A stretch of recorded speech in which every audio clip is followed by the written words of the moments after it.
Gracias por la invitación, buenos días. Un poco la ministra se anticipó algo que yo también venía pensando en términos de lo que suelen significar las conmemoraciones, ¿no? Esta idea nuestra del martirologio, el estar reivindicando, el pensando siempre en función de nuestras penas, nuestras derrotas, nuestros muertos.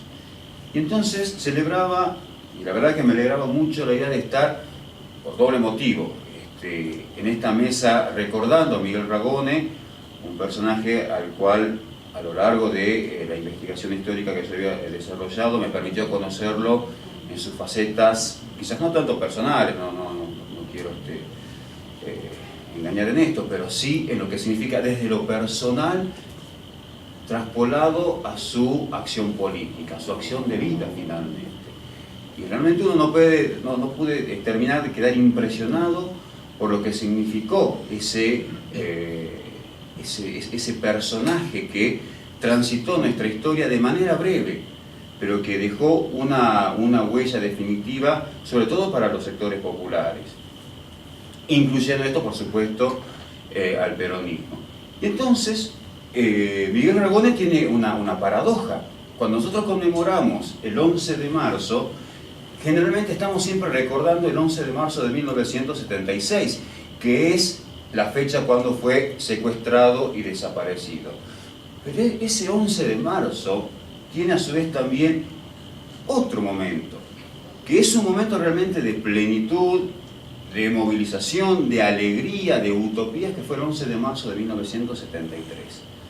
Cuando en esa fecha triunfa el Frente Justicialista de Liberación, el FREJULI, en las elecciones nacionales, que va a llevar a la presidencia a Héctor Cámpora y aquí en Salta justamente también a Miguel Ragone. Un triunfo abrumador, un triunfo que además venía a ser el corolario de lo que se suponía que iba a ser la última dictadura militar en nuestro país. ¿Sí? En ese momento se puede recordar, quienes hemos leído o han participado, habrán visto documentales, que una de las consignas que se entonaba era se van y nunca volverán. Yo le doy mucha significación a las consignas y a las palabras, porque más allá de la iniciativa, de la creatividad popular que suelen emerger en los cánticos, ¿no? Tanto políticos, pero a veces también en las canchas de fútbol, hoy por hoy en los recitales de rock, nos están hablando mucho del imaginario social. Y ese se van y nunca volverán planteaba no solamente una utopía, un deseo, sino que también estaba expresando un estado de la sociedad en cuanto a movilización, organización popular y proyectos políticos. Se suponía que ese 11 de marzo era la partida, el inicio hacia un proceso definitivo de emancipación, de liberación, y entonces aquí en Salta Miguel Ragone se había convertido en esa cabeza de ese proyecto. Entonces, hoy estar recordando a Miguel Ragone en su natalicio ya no es una conmemoración. Coincido en esto con lo que decía la secretaria, ¿no? Es una celebración. Tenemos que celebrar nosotros también a nuestros héroes, ¿sí? A nuestros referentes. Por ahí no me gusta tanto la palabra prócer porque suena medio bronce, ¿no? Lo endurece un poco, pero son esas personas a las cuales nosotros permanentemente estamos apelando desde nuestra memoria social, individual y popular. Y entonces me parece bueno irnos con esta idea. Hoy estamos celebrando a Miguel Ragone.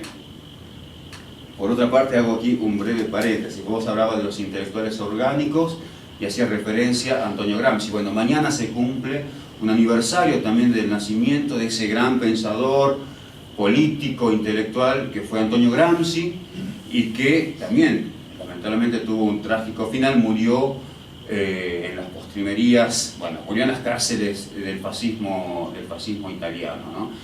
Y Gramsci, volviendo a esto que planteabas vos, Fer, hablaba de la idea del intelectual orgánico, o sea, no aquel del pensador diletante que está elaborando y pensando para sí mismo, sino el intelectual comprometido con una causa social, con una causa política. Ahora, Gramsci también decía, intelectual no es el filósofo, no es aquel que está metido entre libros. Somos todos intelectuales, comenzando de nuestras propias vidas. Y luego tenemos la obligación de comprometernos con nuestros grupos sociales, con los grupos subalternos, con los sectores populares, en función de pensar un proyecto propio, alternativo, autónomo.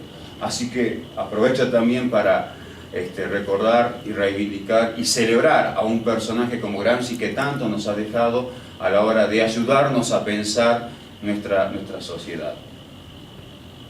Decía entonces la idea de celebrar a Miguel Ragone. Aparece otra cuestión. Cuando lo recordamos a Miguel, ¿desde dónde lo estamos recordando? ¿Quiénes los estamos recordando? ¿Cómo y para qué? Y entonces aquí aparece una situación ya un tanto conflictiva. ¿En qué momentos se lo recordó a Miguel Ragone? O en todo caso, ¿cómo fue la relación de Miguel Ragone con aquellos que hoy lo conmemoran, lo recuerdan, etcétera? Concretamente voy a hablar de la relación de Miguel con el partido justicialista. Porque si hacemos un tránsito paralelo y diacrónico, ¿sí?, pensando a Miguel Ragone, sobre todo en el periodo 72-76, pero luego a la par vamos recordando cómo el Partido Justicialista lo va recordando o no a Miguel Ragone desde la recuperación de la democracia hasta el día de hoy, vamos a encontrar entonces algunos puntos de tensión y de contradicción que son interesantes de analizar a la hora de nosotros también pensar cómo construimos nuestra memoria histórica. Miguel Ragone llega como candidato del Frente Justicialista. En Salta no se conforma el Frejuli, justamente por todos los desacuerdos que van a existir dentro del propio justicialismo en la oposición de los sectores ortodoxos, de derecha, etcétera, a la candidatura de Miguel Ragone. Y Miguel Ragone va a tener, a partir de 1973, un primer opositor que va a estar dentro del propio Movimiento Nacional Justicialista. No va a ser la Unión Cívica Radical, quizás todavía replegados y tratando de entender ese nuevo contexto donde había una situación, ya aparentaba quebrarse ese empate entre los sectores dominantes y las clases subalternas. Entonces los sectores dominantes, expresados en los sectores conservadores de Salta, como que estaban replegados. Todavía no podían decir mucho, estaban expectantes. ¿Dónde va a aparecer esa oposición? Va a ser dentro de las propias filas del justicialismo. Este va a ser el proceso que va a recorrer todo el gobierno de Miguel Ragone, y justamente el momento más crítico de Miguel, que va a ser el año 1974, a partir de toda la serie de intentos de desestabilización del gobierno, van a provenir de los propios sectores opositores internos. Miguel Ragone desaparece durante la democracia. Es secuestrado el 11 de marzo de 1976, prácticamente 15 días antes del golpe. Y además también, esto es un dato que podría a veces queda oculto, unos días antes de la realización de elecciones internas dentro del Partido Justicialista. Elecciones internas que claramente lo iban a reposicionar a Ragone como referente dentro del peronismo, ¿sí? Esta frase que vos reivindicabas en el Face, cuando Miguel Ragone se va del gobierno, dos veces va a plantear este concepto suyo. Si hemos servido, volveremos, decía él. Y efectivamente, a pesar de todo lo que se hizo desde la intervención federal desde noviembre del 74 hasta final del proceso democrático, la figura de Miguel Ragone permanentemente va a reaparecer. Y eso va a generar mucho escozor, va a generar mucha molestia dentro de los sectores conservadores, de derecha, ortodoxos del peronismo. Entonces, ¿qué va a pasar con Miguel Ragone luego de desaparecer, es decir, con la imagen de Miguel Ragone? Se la va a ocultar. No hay Miguel Ragone desde 1983 prácticamente durante 20 años. Digo, dentro del peronismo, ¿sí? Salvo los sectores de los organismos de derechos humanos, el intento que se va dando con toda la lucha que había significado, con los vaivenes, con las tensiones en términos de los juicios por los crímenes de lesa humanidad. Una primera etapa donde se logra condenar a las juntas, y luego aparece, ¿no es cierto?, el intento primero del alfonsinismo con la ley de punto final primero, la ley de obediencia debida después, y los indultos. En esa tensión, en esa lucha, Miguel Ragones seguía casi como una figura prohibida, no existía. Y va a hacer ese lento trabajo de reconstrucción de la memoria histórica, porque en esto hay que decir también algo. El rol de los organismos de derechos humanos a nivel general, pero también particular en Salta, no estuvo ligado solamente a la cuestión de la justicia, sino que a la par de eso también aparecía una necesidad de reivindicación histórica y política. Digo, recuerdo en algunos actos de conmemoración de la masacre de Palomitas, comienza a darse este debate. No solamente era reivindicar la justicia, sino también teníamos que comenzar a recuperar la historia de estos compañeros que no habían sido solamente víctimas, porque aparecía esta idea, ¿no? Bueno, detenidos desaparecidos, víctimas del terrorismo de Estado. ¿Por qué? ¿Quiénes eran Georgina Droz? ¿Quiénes eran María Carmen Alonso? Bueno, habían sido militantes políticos, con una historia determinada, con aciertos, con errores, con opciones, que a la luz del juicio histórico después evaluaremos si fueron correctas o no. Pero no podemos ocultar, incluso se percibía eso en ese momento, había como cierta cuestión culposa de reivindicar sus historias políticas. De decir concretamente, Georgina Droz era montonera, María del Carmen Alonso era del PRT. Bueno, esto fue apareciendo en ese debate, donde por supuesto aparecía también, dentro del contexto político de ese momento, una dura lucha de los sectores populares por reposicionar algún tipo de proyecto político a la luz de la crisis de los modelos del socialismo real de 1989, el neoliberalismo, el menemismo, etc. O sea, había una plena conjunción de memoria histórica con disputa política del presente. Y Ragone entonces va a comenzar a emerger desde este duro andar de esta minoría, y sí, entonces, paradójicamente, va a reaparecer, digo, en el peor momento, a fines de lo que iba a ser ya el gobierno de Juan Carlos Romero, ¿sí? Por alguna cuestión que, bueno, ellos sabrán por qué comienzan a reivindicarlo a Miguel Ragone. Romero, justamente, ¿no?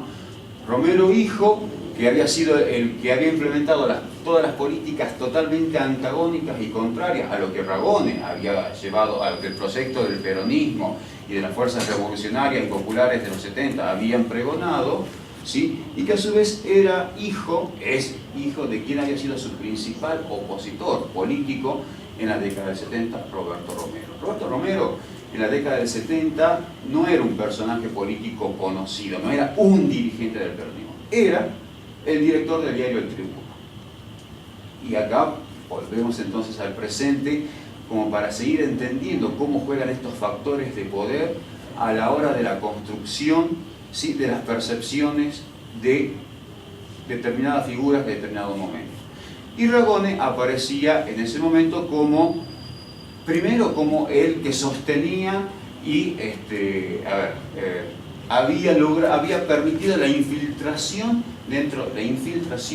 dentro del peronismo de las fuerzas de izquierdas, marxistas, trotskos, etc., especialmente montoneros. Esto fue a fines del 73, principios del 74. Luego ese discurso va variando, se va agudizando, y ya directamente Ragone es acusado de ser montonero. Entonces, desde esa construcción discursiva, el resto del peronismo se va a terminar aliando detrás de la figura del tribuno Roberto Romero, para debilitar la figura de Miguel Ragone.